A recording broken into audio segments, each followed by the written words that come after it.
오늘 우리에게 주시는 하나님의 말씀은 마태복음 3장 7절부터 12절까지의 말씀입니다. 마태복음 3장 7절부터 12절까지의 말씀입니다. 마태복음 3장 7절부터 12절까지의 말씀을 제가 교독합니다. 제가 읽겠습니다. 요한이 많은 바리새인들과 사두개인들이 세례 베푸는 대로 오는 것을 보고 이르되, 독사의 자식들아, 누가 너희를 가르쳐 임박한 진노를 피하라 하더냐? 그러므로 회개에 합당한 열매를 맺고 속으로 아브라함이 우리 조상이라고 생각하지 말라. 내가 너희에게 이르노니 하나님이 능히 이 돌들로도 아브라함의 자손이 되게 하시리라. 이미 도끼가 나무 뿌리에 놓였으니 좋은 열매를 맺지 아니하는 나무마다 찍혀 불에 던져지리라. 나는 너희로 회개하기 위하여 물로 세례를 베풀거니와 내 뒤에 오시는 이는 나보다 능력이 많으시니 나는 그의 신을 들기도 감당하지 못하겠노라. 그는 성령과 불로 너희에게 세례를 베푸실 것이요 손에 키를 들고 자기의 타작마당을 정하게 하사 알곡을 모아 곡간에 들이고 쭉정이는 꺼지지 않는 불에 태우시리라. 아멘. 세례 요한의 말씀이 3장 1절부터 계속 이어집니다. 세례 요한은 광야에서 하나님의 말씀을 전하고 또한 요단강에서 세례를 주게 됩니다. 이때 수많은 사람들이 세례 요한에게 세례를 받기 위하여 참여 그리고 모이게 됩니다. 이 모이는 군중 가운데 생각지 않았던 두 부류의 사람들이 모여들기 시작합니다. 하나는 바리새파, 또 하나는 사두개파입니다. 사실 이 당시 예수님이 계셨던 이 당시에는 총 3개의 종파가 서로가 탁월하다라고 이야기를 했습니다. 그게 사두개파, 바리새파, 그리고 에세네파. 조금 어렵긴 하지만 두 파는 우리가 많이 알죠. 바리새파와 사두개파, 그리고 잘 모르는 에세네파.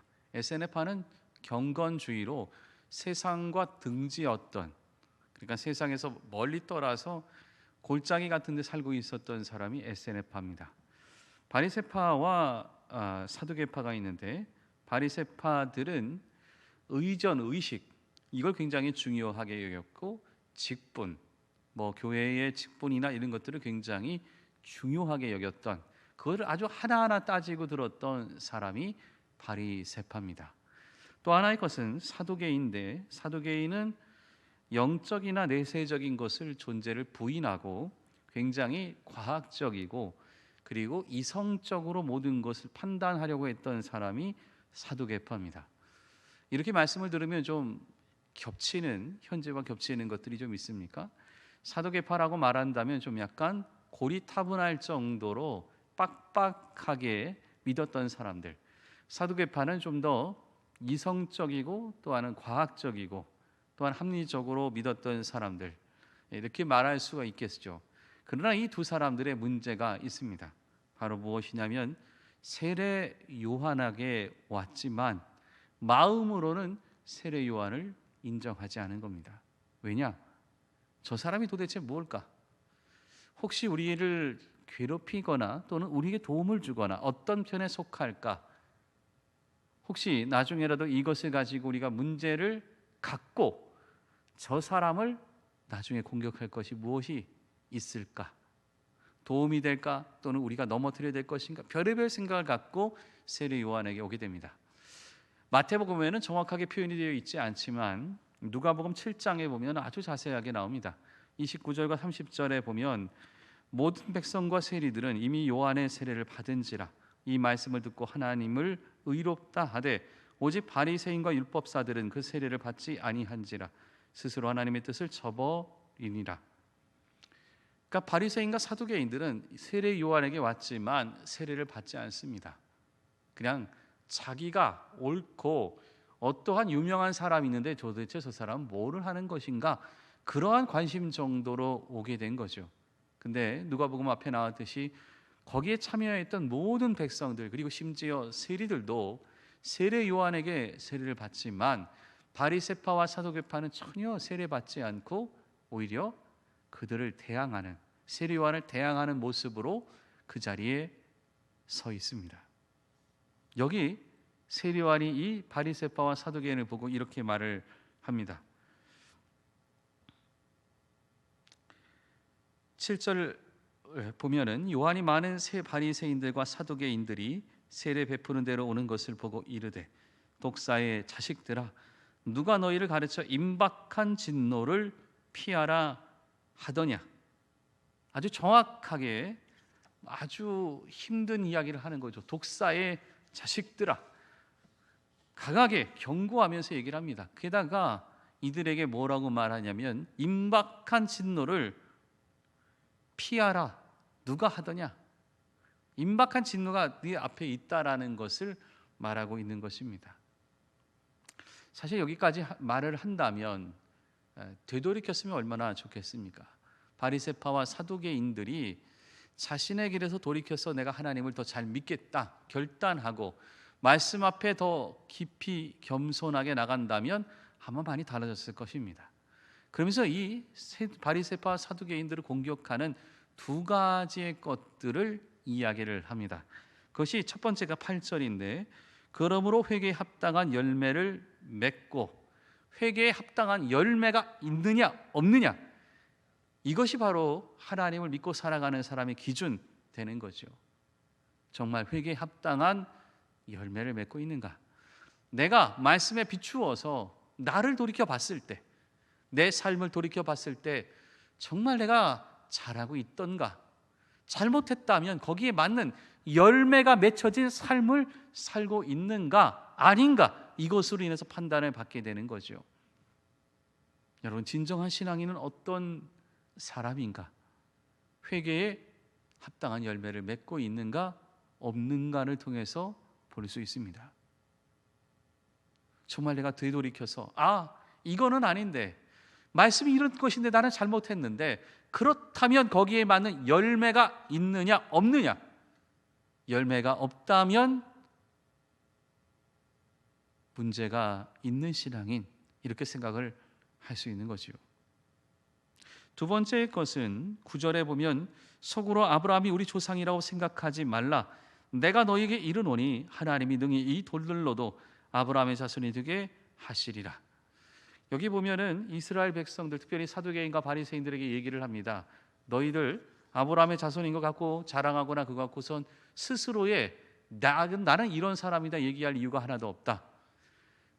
사실은 이들은 아브라함의 자손 맞습니다. 그런데 이 이야기는 무엇이냐?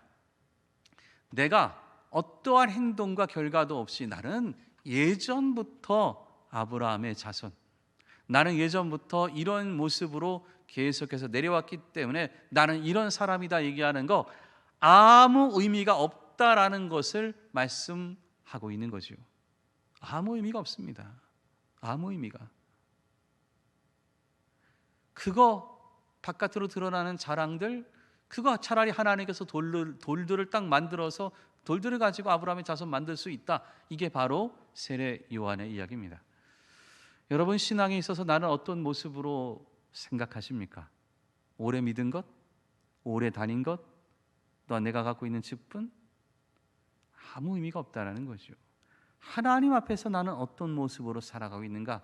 내 삶의 열매는 무엇인가? 이것으로 인해서 판단하고 그것으로 인해서 결정되는 것입니다. 이게 바로 신앙인의 모습이 되어야 되는 거죠. 그래서 세례 요한이 자신에 대해서 설명을 하면서 이렇게 이야기를 합니다. 11절과 12절에 보면 나는 너희로 회개하게 하기 위하여 물로 세례를 베풀거니와 내 뒤에 오시는 이는 나보다 능력이 많으시니 나는 그의 신을 들기도 감당하지 못하겠노라. 그는 성령과 불로 너희에게 세례를 베푸실 것이요 손에 키를 들고 자기의 타작마당을 정하게 하사 알곡을 모아 곡간에 들이고 쭉정이는 꺼지지 않는 불에 태우시리라. 세례 요한의 핵심이 여기에 있습니다. 내가 하는 모든 일들 무엇이냐? 나는 정말 내 뒤에 오실 그리스도의 신, 그 신을 드는 것조차도 내게 너무나도 무한 영광이고, 나는 단지 그 뒤에 오실 일을 위해서 준비하고 앞서 있는 사람일 뿐이다 얘기를 합니다. 결국 나는 시간상 먼저 나와서 이 땅에 태어나서 내 뒤에 오실 그리스도를 위해서 나는 그 앞에서 길을 안내하고, 설령 그분과 함께 있을지라도 그분의 신발을 드는 것만으로도 내게는 영광이다, 이렇게 표현을 하고 있는 거죠. 결국 뭐냐? 어떤 일을 함에 있어서 무엇이 전파되어야 됩니까? 자신이 아니라 그리스도가 전파되어야 됩니다. 그리스도가 전파되느냐 그리스도가 전파되지 않느냐에 의해서 모든 것들이 다 달라지고 있다라는 것을 말씀하고 있습니다. 여러분, 어떤 일을 하고 나면 무슨 말을 합니까? 정말 그 일 뒤에 예수 그리스도가 두드러지게 나타나고 있습니까? 아니면 내가 나타나고 있습니까? 수많은 사람들이 모여드는 세례 요한도 전파되어야 될 것은 내가 아니라 그리스도라고 말씀합니다. 세례 요한도, 수많은 사람들이 모여드는 세례 요한도 그렇게 말을 하는데, 우리의 신앙과 우리의 삶은 어떻습니까? 정말 전파되는 것, 나타나는 것은 그리스도입니까? 아니면 납니까? 그리스도가 나타나지 않아서 섭섭합니까? 내가 나타나지 않아서 섭섭합니까? 무엇 때문에 섭섭하고 무엇 때문에 기쁩니까? 내가 나타나지 않아서 섭섭하고 내가 나타나서 기쁩니까? 아니면 그리스도가 나타나지 않아서 섭섭하고 그리스도가 나타나서 행복하십니까? 우리는 내가 아닌 그리스도가 전파되기 위하여 이 땅에 부름받은 존재입니다. 어느 곳에 있든지 그리스도가 온전히 전파되는 그런 모습의 삶을 사시기를 바랍니다. 특별히 회개에 합당한 열매를 맺고 주님 안에서 내 이전에 있었던 것들, 내가 한 것이 아닌 다른 것으로 인해서 나라고 주장하지 않고 오직 하나님이 하셨다라는 것을 가지고 주장하며 나갈 수 있는, 그래서 그리스도인으로서 본보기가 될 수 있는 우리 모든 성도님 되시기를 간절히 바랍니다. 기도하겠습니다. 사랑의 하나님, 감사합니다. 너무나도 많은 것들이 부족하고 너무나도 많은 것들이 연약합니다. 바리새인과 세리 사두개인들의 모습을 볼 때마다 우리와 비슷한 점이 있음을 더 깨닫게 됩니다. 말씀 앞에 섰을 때 말씀을 평가하거나 말씀을 비교하거나 나한테 좋은 말을 하거나 때로는 나에게 기분 나쁜 말을 하거나 이러한 생각들이 더 많아지곤 합니다. 말씀이 되어 내 삶과 내 마음을 바꾸는 것, 그것에 더 많은 것들을 생각하지 못합니다. 오히려 말씀에 의해서 내 자신이 찔리고 변화받을 때 아멘하며 나를 살필 수 있고 나를 바꿀 수 있는 하나님의 사람이 될 수 있기 원합니다. 주여, 내게 회개에 합당한 열매 맺는 신앙인이 되기를 원합니다. 열매가 없어서 예전에 있던 것만을 갖고 얘기하는 그런 모습의 신앙인이 되지 않기를 원합니다. 내가 이전에 있었던 수많은 것들, 나 앞에 있었던 것들, 내가 오래 다녔던 것들, 내 직분들 갖고 나를 평가하고 나를 표현하는 것이 아니라 주님이 내게 하신 일만을 가지고, 주님이 나를 통해서 말씀하신 내용만을 가지고 나의 모습을 증거할 수 있는 신앙인이 되기를 원합니다. 특별히 세례 요한처럼 자신이 아닌 그리스도가 전파되는 것에 초점을 두고 살아갈 수 있기를 소망합니다.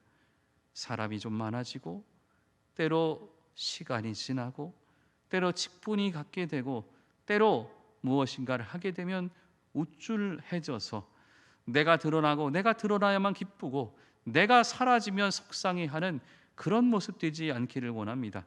오직 그리스도가 드러남을 통하여 기뻐하고 행복하며 그리스도가 전파되는 것을 통해서 나의 모습을, 그리고 나의 사명을 이루어갈 수 있는 우리들의 모습 되게 도와주시옵소서. 질병으로 인하여 고난받는 하나님의 백성들을 지켜주시옵소서. 주여 치유하여 주시옵소서. 고쳐주시옵소서. 낫게 하여 주시옵소서. 못되고 악한 세포를 제거하여 주시옵소서. 주의 능력의 손길로 어루만져 주시옵소서. 관계의 문제, 경제적인 문제로 힘들어하는 자 하나님 도와주시기 바랍니다. 가야 할 길과 살 길 하나님이 보내주신 하나님의 사람들로 인해서 모든 것들이 풀려나갈 수 있게 도와주시옵소서. 먼 곳에 가서 공부하고 있는 하나님의 백성들, 군복무 중인 자녀들, 입시를 위해, 진학을 위해, 취업을 위해 애쓰는 하나님의 사람들, 먼 곳에 가서 일하고 있는 하나님의 백성들, 지금 이 시간에도 일터에 있는 하나님의 사람들, 이 시간 이후 일터로 향해 가는 모든 발걸음들을 주께서 지켜주시옵소서.